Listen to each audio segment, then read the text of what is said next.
Dans le paisible village de Kumbé, niché parmi des collines verdoyantes et entouré de forêts épaisses et mystérieuses, la vie suivait des rythmes transmis de génération en génération. Les villageois menaient une existence simple, empreinte de tradition et de la sagesse de leurs ancêtres. Une coutume singulière régnait à Kumbé. Il était formellement interdit de laisser des vêtements séchés sur la corde à linge après le coucher du soleil. Ce n'était pas un simple conseil, mais une règle absolue. Autrefois, à une époque où les esprits et les humains partageaient encore étroitement la terre, vivait une jeune femme nommée Aminata. Aminata était connue dans tout le village pour sa beauté et sa diligence. Ses journées étaient remplies de tâches. S'occuper de la cour familiale, tresser des nattes et aller chercher de l'eau au ruisseau voisin. Elle était également une excellente blanchisseuse. Chaque jour de marché, elle lavait les vêtements de ses voisins, les étendant au soleil pour qu'ils sèchent. Son rire était comme une mélodie, et sa présence apportait de la joie à tous ceux qui l'entouraient. Un jour de marché, alors qu'Aminata lavait des vêtements, le ciel s'obscurcit plus tôt que d'habitude.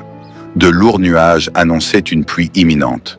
Elle se dépêcha de ramasser les vêtements déjà secs, mais avant d'avoir terminé, son ami Fatou l'interpella brusquement.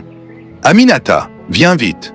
Les anciens convoquent tout le village sur la place. »« C'est urgent !» cria Fatou, visiblement inquiète. Aminata hésita. Les rassemblements spontanés étaient rares et signifiaient généralement qu'un événement grave ou important s'était produit. Elle jeta un regard aux vêtements encore mouillés sur la corde et se dit qu'elle les récupérerait plus tard. Elle suivit Fatou en courant vers la place du village. La réunion dura jusqu'à la tombée de la nuit.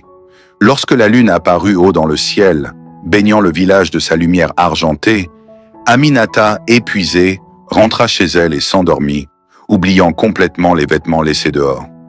Mais alors que le village dormait, quelque chose s'éveilla dans la forêt. Les amamous, des esprits nocturnes, sortirent de l'ombre. Ni bons ni mauvais, ces êtres espiègles s'amusaient à perturber les humains, surtout lorsqu'ils trouvèrent des objets abandonnés sous la lumière de la lune.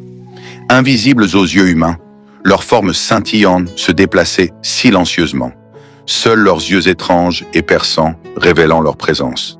En passant devant la maison d'Aminata, ils aperçurent les vêtements oubliés sur la corde. Curieux, ils se mirent à tourner autour des étoffes, les reniflant et les touchant. Pour eux, les vêtements étaient bien plus que de simples tissus. Ils portaient l'essence de leur propriétaire, leur énergie, leur vie. Les amamous fascinés commencèrent à jouer avec les vêtements, les modifiant à leur guise. Au matin, lorsqu'Aminata se rappela des vêtements, elle se précipita vers la corde à linge. À sa grande stupeur, certains avaient disparu et d'autres étaient étrangement transformés. Un pagne autrefois coloré était devenu terne et sans vie. Une chemise d'enfant semblait avoir grandi comme si un adulte l'avait portée. La nouvelle de ces étranges événements se propagea rapidement. Les anciens se réunirent pour comprendre ce qui s'était passé. Parmi eux se trouvait Baba Kwasi, le plus sage et le plus âgé du village. Sa voix grave résonna. Ceci est l'œuvre des amamous.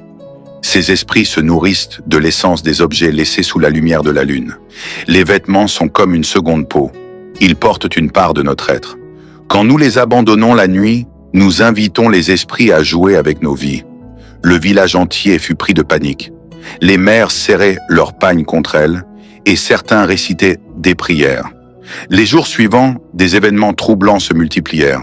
Un chasseur qui avait enfilé l'un des vêtements altérés se perdit mystérieusement dans la forêt. Un enfant tomba gravement malade après avoir été enveloppé dans une couverture laissée dehors cette nuit-là. Même Aminata se sentit affectée.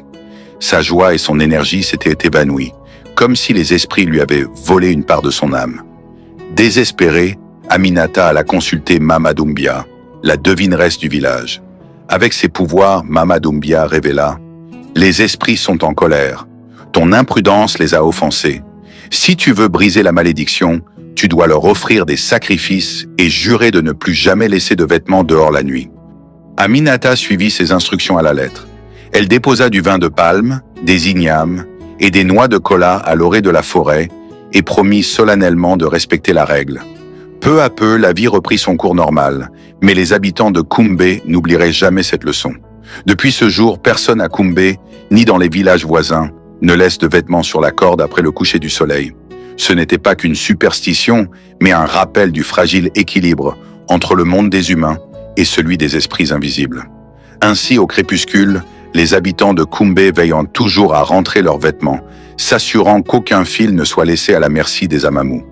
Merci d'avoir suivi cette histoire captivante sur les contes africains de Kumbé. Si vous avez aimé, pensez à aimer la vidéo et à partager vos impressions en commentaire. Et dites-nous d'où vous regardez pour que nous puissions vous saluer dans notre prochaine vidéo. À bientôt pour d'autres récits fascinants. Abonnez-toi avec ma chaîne Mystère de l'Histoire.